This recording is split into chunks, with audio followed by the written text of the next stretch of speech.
Boa noite. Nós vamos dar início aos nossos trabalhos da noite. E já estamos lá no módulo 14, que trata da lei de igualdade. É uma lei de Deus.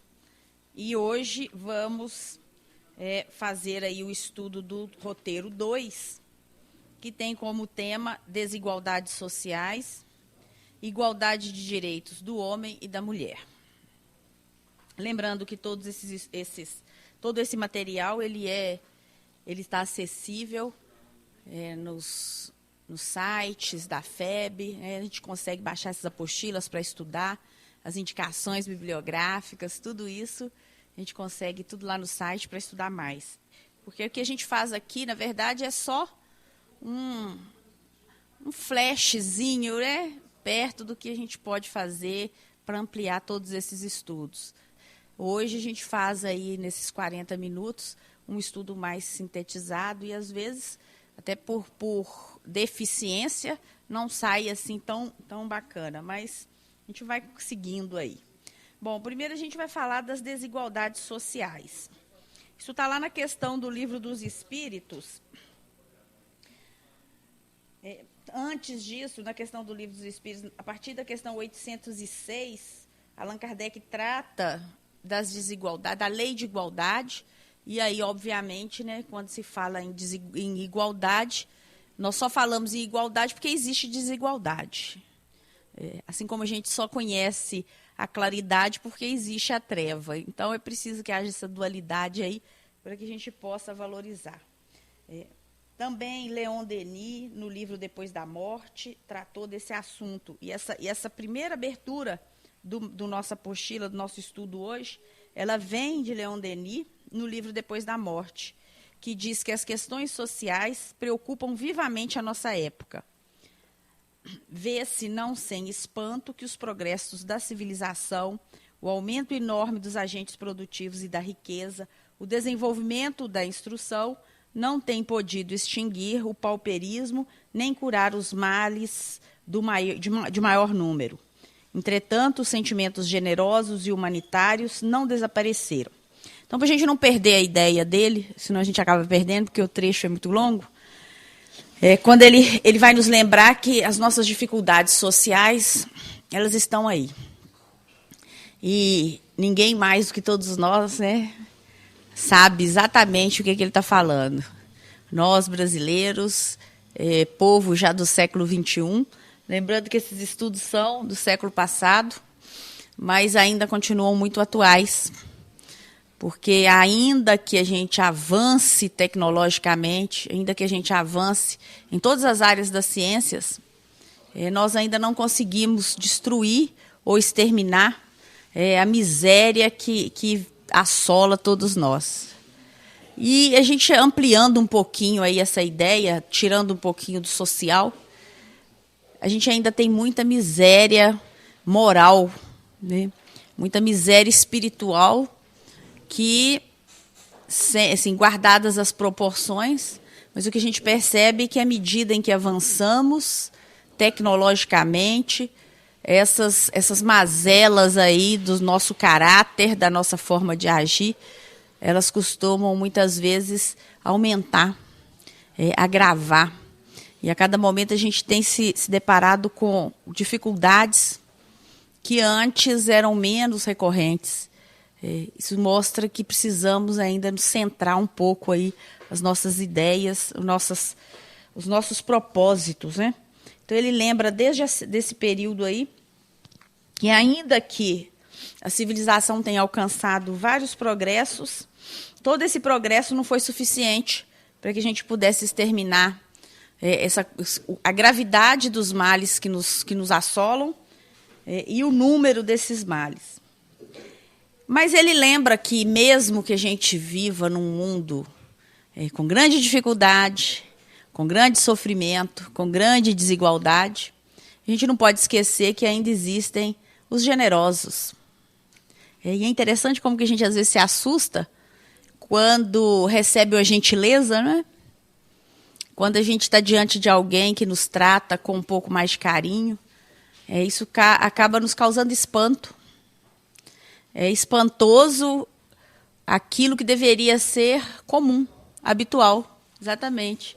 É o que deveríamos ter como hábito, porque estamos tão condicionados a receber negativas, a receber maus tratos, né, que quando somos bem tratados, nós até nos sentimos mais importantes. E é isso que Leon Denis está dizendo. Olha, dentro dessa dificuldade toda, dessa desigualdade toda, a gente não pode esquecer que ainda existem sentimentos generosos e sentimentos humanitários.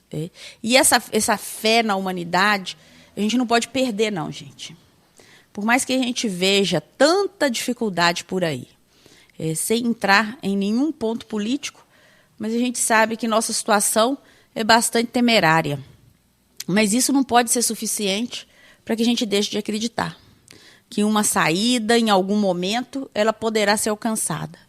E quando a gente pensa no macro, né, na sociedade de um modo amplo, é preciso também que a gente pense aí nos nossos lares. Muitos lares passando por grandes dificuldades. Muitos pais desempregados, muitas famílias aí tendo que reformular a estrutura das suas vidas em razão de uma série de dificuldades que vêm aí a reboque de crises já anunciadas há muito tempo. Então é preciso que a gente, nesses momentos, também não perca a fé, não perca a certeza de que a generosidade, de que a humanidade ainda está entre nós. Então, Leon Denis traz essa ideia e ele amplia um pouco mais. Ele vai dizer que no coração dos povos aninham-se instintas aspirações para a justiça e, bem assim, anseios vagos de uma vida melhor. Compreende-se geralmente que é necessária uma divisão mais equitativa dos bens da terra. Daí 1000 teorias, 1000 sistemas diversos, tendentes a melhorar a situação das classes pobres, a assegurar a cada um os meios do estritamente necessário. Então, esse segundo ponto aí, segunda parte do pensamento dele, ele fala exatamente desse desejo de justiça que todos nós temos. Quem de nós não se indigna quando passa diante de um viaduto e percebe tantas crianças ali morando, tantas famílias que estão recolhidas ali debaixo daquele lugar extremamente precário. E nos mais variados lugares, a gente fala do viaduto, mas a gente pensa em vários lugares, as marquises, os ocupamentos, as ocupações clandestinas, que são extremamente perigosas, desprovidas de todo tipo do mínimo, né, que poderia garantir a dignidade do cidadão. Todas essas situações, elas nos trazem muito desconforto. Por que nos traz desconforto? Porque o nosso senso de justiça, ele ainda existe. Ainda que a gente finja que não está sentindo, ainda que a gente não se sensibilize com a dor do outro, esse nosso desejo de que todos tenham um mínimo, ele está entre nós.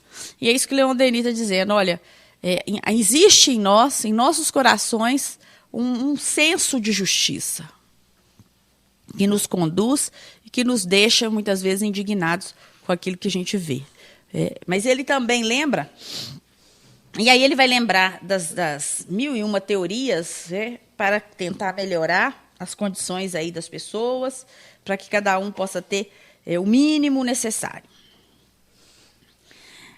E ele adverte que é preciso, né, antes de tudo isso, a aplicação desses sistemas exige da parte de uns muita paciência e habilidade, e da parte de outros um espírito de abnegação que lhes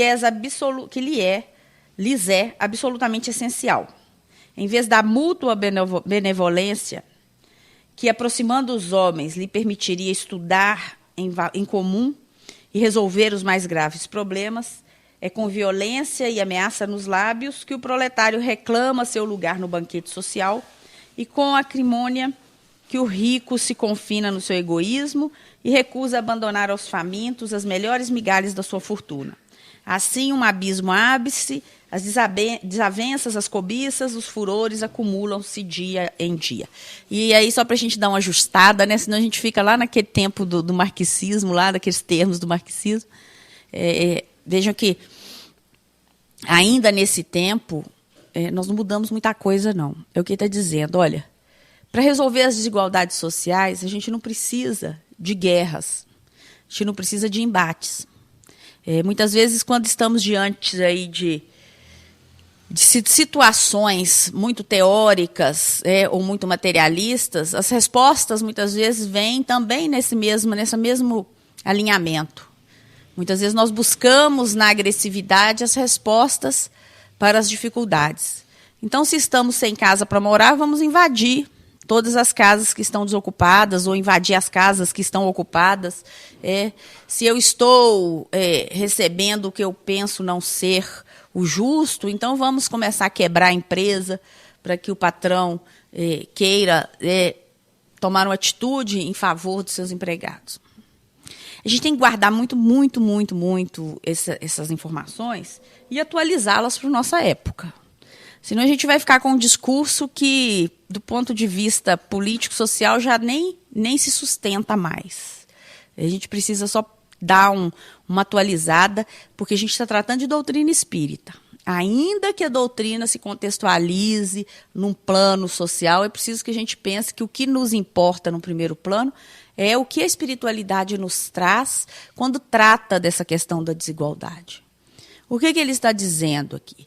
Ele está lembrando para nós dos nossos atributos, das nossas virtudes. E também nos lembrando que, a despeito de termos aí que continuar lutando por melhores condições, é preciso que a gente também entenda e compreenda as circunstâncias que nos envolvem, que envolvem aqueles que estão conosco. A gente tem que pensar bem aí, antes de sair por aí levantando bandeiras, que muitas vezes já não tem mais acolhida no nosso mundo moderno. A gente tem aí, olha, quando ele fala de quando tentamos resolver problemas, são graves, os problemas são graves, a desigualdade é um problema grave, senão não estaria sendo tratado pelas religiões, pelas doutrinas, se não fosse alguma coisa que afetasse o espírito e que afetasse o sujeito encarnado. Então é preciso se pensar nisso, é preciso se pensar, mas é preciso se pensar talvez com um outro olhar, um olhar menos agressivo, talvez... Ele fala aqui de abnegação, de alguma coisa que seria mais paciente, com um pouco mais de habilidade. Talvez isso ainda esteja um pouco distante dos nossos sistemas empresariais e principalmente do contingente de trabalhador que a gente tem por aí. Talvez a gente precise individualmente caminhar um pouco mais para que a gente possa pensar aí nessas habilidades, nessa abnegação e nessa paciência com um pouco mais de consciência. A questão a desigualdade existe e vai continuar existindo enquanto os homens não se igualarem como irmãos, como fraternos, como espíritos que estão acolhidos num planeta para que se possa promover a evolução de todos nós. Sem distinção. Semana passada nós falamos sobre isso. Lembramos dos capelinos, lembram disso? A gente falou dos capelinos aqui, que foi um povo que acabou vindo exilado exatamente porque ficou resistente aos convites, ao chamamento para a modificação. Então, a gente precisa pensar bastante a respeito dessas saídas que talvez ainda precisem ser amadurecidas em nossos corações. Mas o que Leon Denis, se atualizarmos aqui a fala dele, pretende é que a gente comece a olhar com um pouco mais de distanciamento, talvez, para que a paciência possa chegar e que a habilidade também para resolver problemas faz parte do nosso desenvolvimento da inteligência. Lembram que a gente, quando falou da lei do trabalho, a gente falou, por que a gente trabalha? A gente trabalha para desenvolver a inteligência. E se a gente trabalha para desenvolver a inteligência, é preciso que, nos momentos de crise, a gente não se utilize de instintos violentos para resolver as nossas crises, mas que a gente tenha aí habilidade para buscar caminhos que sejam mais apropriados aí para o espírito. A causa do mal e seu remédio estão muitas vezes onde não são procurados. E por isso é que em vão muito se tem esforçado por criar combinações engenhosas. Sistemas sucedem sistemas, instituições dão lugar a instituições, mas o homem permanece desgraçado porque se conserva mal. A causa do mal está em nós, em nossas paixões e em nossos erros. Eis o que deve transformar. Para melhorar a sociedade, é preciso melhorar o indivíduo. É necessário o conhecimento das leis superiores do progresso e da solidariedade, a revelação da nossa natureza e dos nossos destinos. E isso somente pode ser obtido pela filosofia dos espíritos. Então, muito bem, já respondeu, né? A nossa causa, e o efeito, não é assim que a gente aprende? Qual que é a causa? O mal que vivemos com ele, que convivemos com ele, é o efeito de ações que são promovidas por nós mesmos. Então, se estamos aí em grandes dificuldades, com certeza, se buscarmos lá no escaninho das nossas almas, nós vamos conseguir verificar que grande parte disso tudo tem a ver com a nossa própria desenvoltura aí na caminhada. Então, é preciso que a gente busque aí um pouco de serenidade para tentar entender esse mal aí, essa dificuldade que ele fala, e ele usa aqui o mal com U para nos se referir a nós. E fala que para buscarmos o mal com ele é que nós precisamos modificar as nossas energias. Então, vamos pensar nisso, né? A ruindade está dentro de nós. Se a gente vence a ruindade, a gente consegue nós conseguimos ser homens de bem. Conseguimos buscar aí a melhoria. E para melhorar a sociedade é preciso que nós nos melhoremos individualmente. Então, antes da gente pensar, a gente está falando hoje de desigualdade social, mas antes de pensarmos em proporções sociais, a gente precisa pensar que essas desigualdades estão habitando em nossas casas. Elas muitas vezes estão habitando em nosso lugar, nosso cantinho de trabalho, né? Essas atitudes menos honrosas que nos levam aí a sofrermos consequências, elas estão, em muitos casos, dentro dos nossos corações. Quando premeditamos ações, quando imaginamos vantagens, porque se individualmente eu busco vantagens, coletivamente é natural, então, que a sociedade, né, se valha desse expediente aí para que ela possa se autopromover. Só que quando eu exploro alguém, eu vou gerar um efeito que pode, lá na frente, ser muito maior e gerar proporções muito maiores. Então, é como se a gente jogasse uma pedrinha na água. Essa onda ela vai se expandindo e acaba atingindo grandes coletividades. Então, se todos nós agimos com egoísmo, com orgulho, com vaidade, com certeza esse nosso egoísmo, esse nosso orgulho, essa nossa vaidade, somada a todos os outros orgulhosos, vaidosos e egoístas, isso vai gerar uma proporção de caos muito, muito grande. E aí é que entra a filosofia da doutrina espírita, nos convidando a rever principalmente a nossa intimidade. Porque se melhoramos a nossa intimidade, de alguma forma nós vamos neutralizando aos poucos tudo aquilo que está em nosso entorno. Mas a gente não consegue resolver isso do dia para a noite. Mas nós não temos pressa também, não. Eu espero que aqui ninguém tenha pressa para resolver tudo. A gente tem que ter paciência, nós estamos exercitando a paciência, não é assim? E essa ansiedade é alguma coisa que a gente precisa começar a trabalhar um pouco mais em nós. Se não foi, é porque não tem que ser. Vamos esperar, mas vamos fazer a nossa parte. É preciso que a gente faça é preciso que a gente dê a nossa contribuição. E é isso que a doutrina está nos convidando a fazer. Olha, existe desigualdade? Existe, eu sei que existe, é um fato. Eu posso acabar com a desigualdade nesse momento? Não. Mas eu posso contribuir para que em algum momento ela se extinga? Posso. Como que eu faço isso? Eu faço isso, em primeiro lugar, modificando a mim mesmo. Fazendo um trabalho individual para que esse trabalho individual possa atingir o coletivo, possa atingir a sociedade, e vai chegar um tempo em que essas desigualdades que nos ferem tanto, elas não serão mais parte da nossa paisagem, não farão mais parte da nossa paisagem. E nós teremos aí a alegria de verificarmos que valeu a pena. E aí a gente se candidata para ir trabalhar em outros mundos, não é assim? Que é assim que funciona.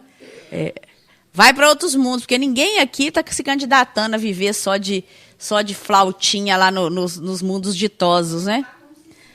Exatamente. Não pode pensar como Cecília Montalvão, que a gente leu sobre ela aqui, que só queria saber, pensar, imaginar numa existência de um mundo ditoso e conhecer todas as regras, mas não fazer nada. A fé sem obras, ela é morta.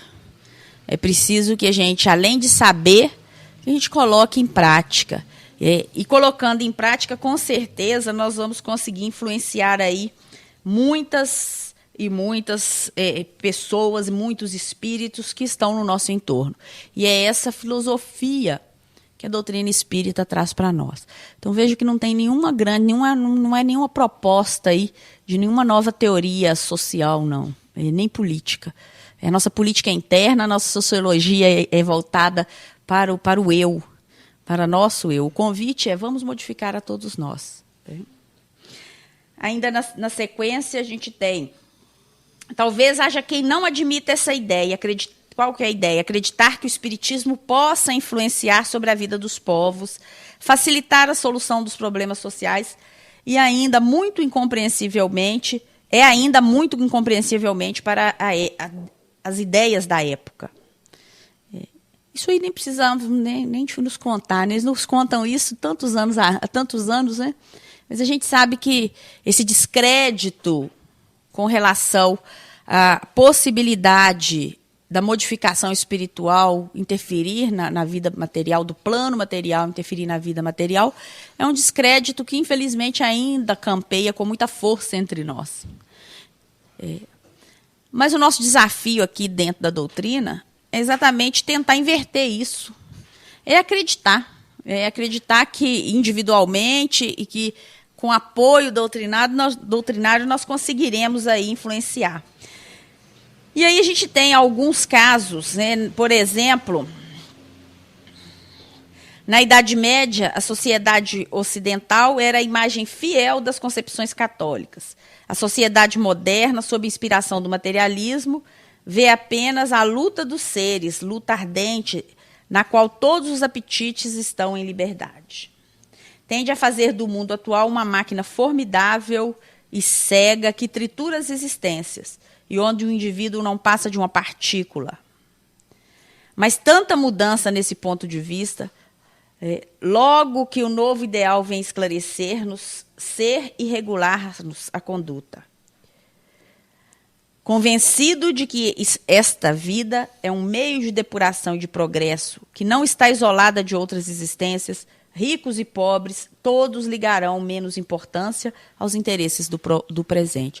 Então, é essa fala que a doutrinária que nós precisamos pensar. Olha, ainda que a gente tenha vivido vários momentos históricos, não é nosso papel aqui ficar revendo história, senão a gente precisaria de um professor de história e não de uma voluntária, não é isso?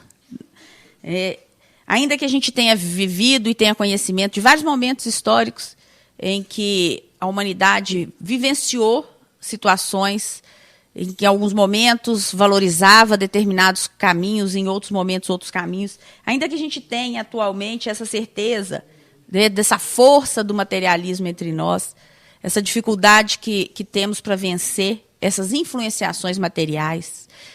É só a gente ver o quanto nós nos desestabilizamos diante de alguma dificuldade. É só a gente perceber o quanto a gente se desestabiliza quando o nosso campo material fica ameaçado. E aí, o que a doutrina espírita vem nos dizer? Olha, a gente tem que se convencer que para depurar as nossas dificuldades, para que a gente possa progredir, nós temos que nos convencer de que as nossas existências não são existências isoladas. Eu não estou vivendo essa existência isolada de outras existências anteriores. São existências que se complementam. Nós estamos aqui para depurar muitas circunstâncias que em várias situações foram acolhidas, né, foram aproximadas, vieram para nós em momentos anteriores. E que a gente sabe que o processo da reencarnação é tão misericordioso que nós não podemos nem ter, não podemos nem levantar esse véu, né, para descobrirmos o que fomos, porque para muitos de nós é muito difícil. Então, quando estamos diante de dificuldades, e a gente sempre bate nessas teclas, porque são teclas tão atuais, diante da dificuldade, antes de nos revoltarmos, antes de nos posicionarmos como vítimas, por que comigo? Por que sempre isso acontece comigo? Como eu sou infeliz?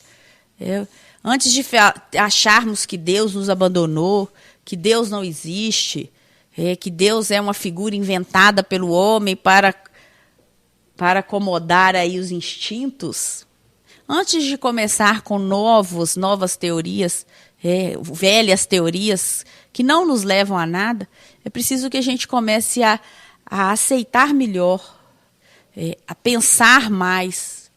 E talvez quando a gente consegue interagir melhor com a nossa dificuldade, a solução é o que no início do texto a gente falou. A solução está entre nós. Ela está mais próxima, mas a gente precisa ter olhos de ver.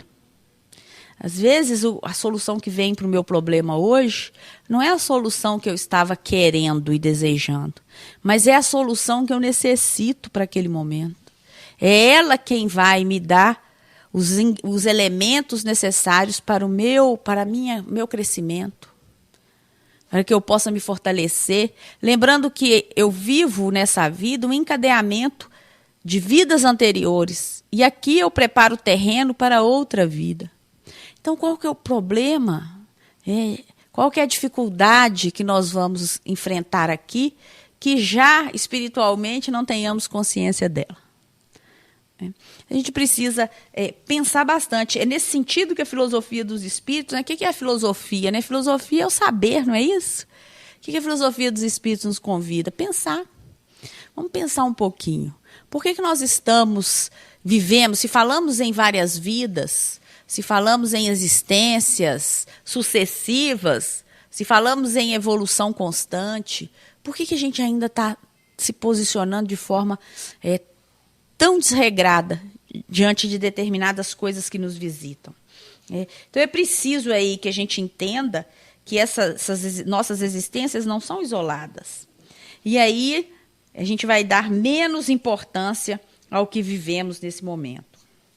Trabalhando em benefício da sorte dos humildes, dos pequenos, dos deserdados, trabalhará por si mesmo, pois lhe será preciso voltar à terra e haverá 9 probabilidades sobre 10 de renascer pobre. Aqui é uma parte do texto em que ele está falando exatamente desses que às vezes ficam presos na vaidade, no egoísmo, e que não querem dividir com ninguém. Olha, se a minha vida é uma sucessão de encarnações, não tenha dúvida que a oportunidade que eu estou negligenciando hoje, ela retornará para mim. Talvez não nas mesmas bases. Se hoje eu tenho oportunidade de auxiliar, pode ser que em outros momentos eu venha como aquele que necessita do auxílio. Então é para a gente pensar muito nesse círculo aí, né, nesse ciclo evolucional, que não é um ciclo, né, é mais uma elipse da evolução, que nos faz retornar o tempo todo para que a gente possa rever as nossas fragilidades, mas revendo sempre em bases diferentes. A forma como avaliamos a nossa vida, avaliamos o nosso comportamento, ela se diferencia a cada etapa da nossa existência. Imaginem a cada etapa das nossas múltiplas existências. A cada vez a gente volta para revisitar situações que vamos deixando aí. A nobreza dos atos e dos pensamentos substitui a nobreza dos livros. Aqui ele usa a expressão pergaminhos, mas eu tenho certeza que muita gente nem sabe mais o que é isso, né? Tão antigo que é, né? Vamos falar dos livros. Assim concebida, a questão social mudaria de aspecto. As concessões entre classes tornar-se-iam fáceis e veríamos cessar todo o antagonismo entre o capital e o trabalho.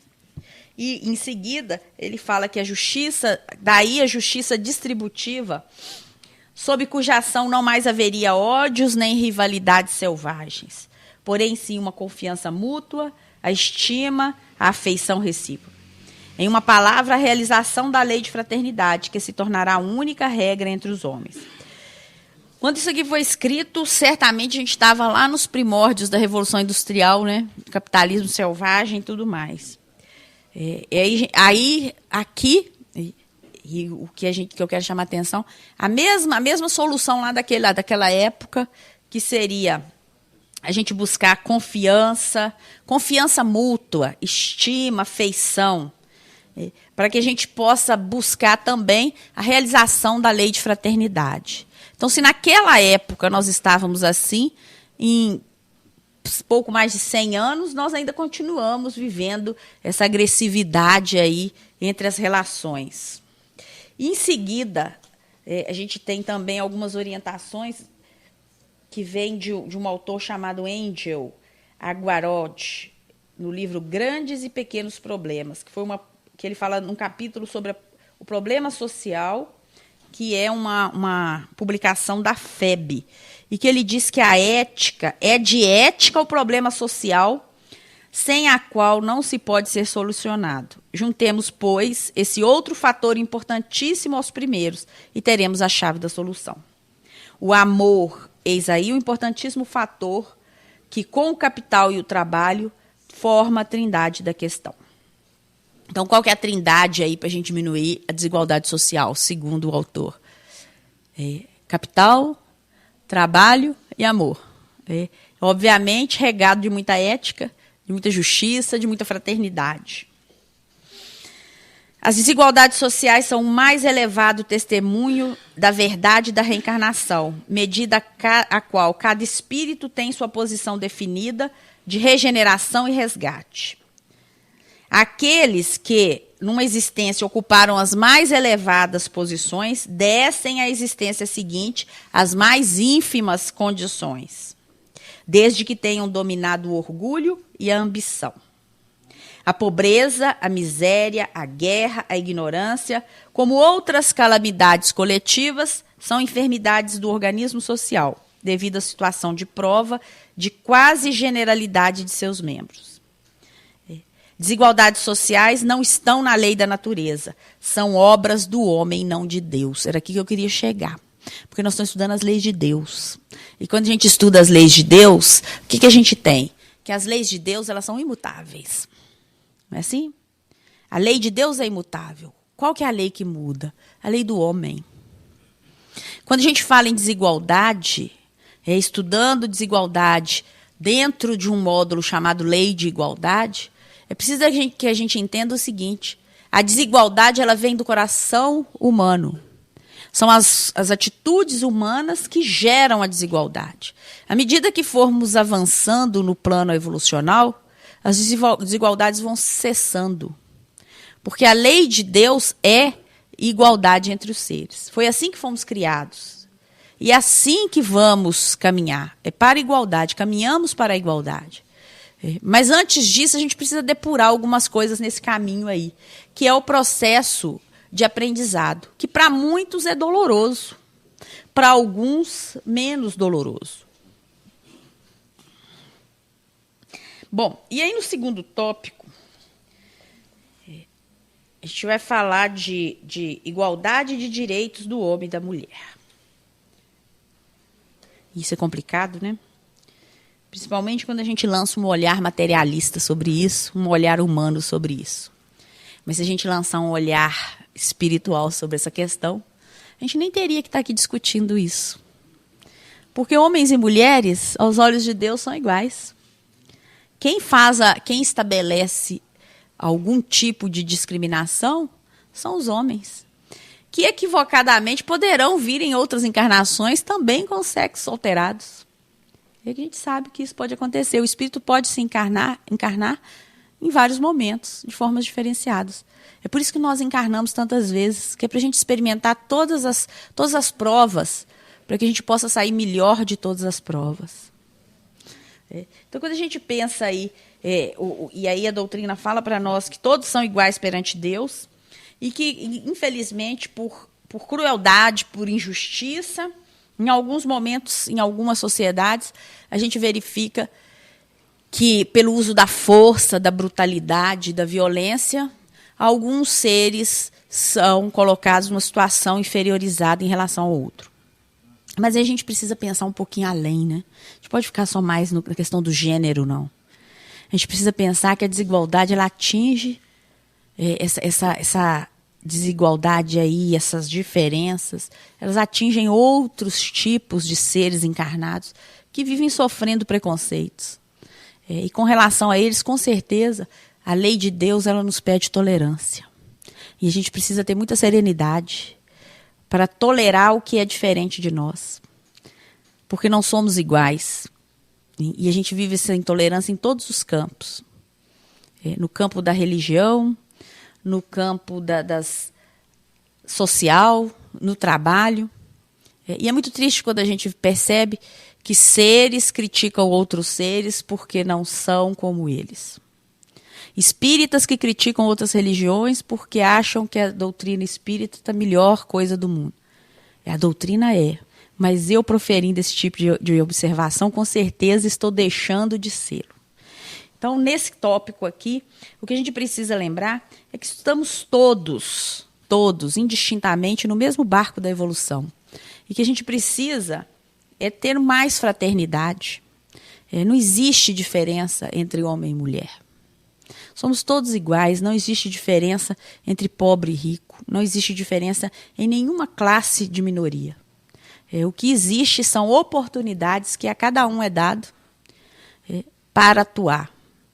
E que a gente precisa aprender com essa filosofia da doutrina espírita para que a gente não incorra em mais erros do que já estamos neles incertos. Então, que Jesus nos abençoe, que a gente possa ter um restinho de semana, um resto da semana muito bem, nossos corações cheios de alegria. E na semana que vem nós retornamos para mais um estudo aí do ESD. Boa noite a todos.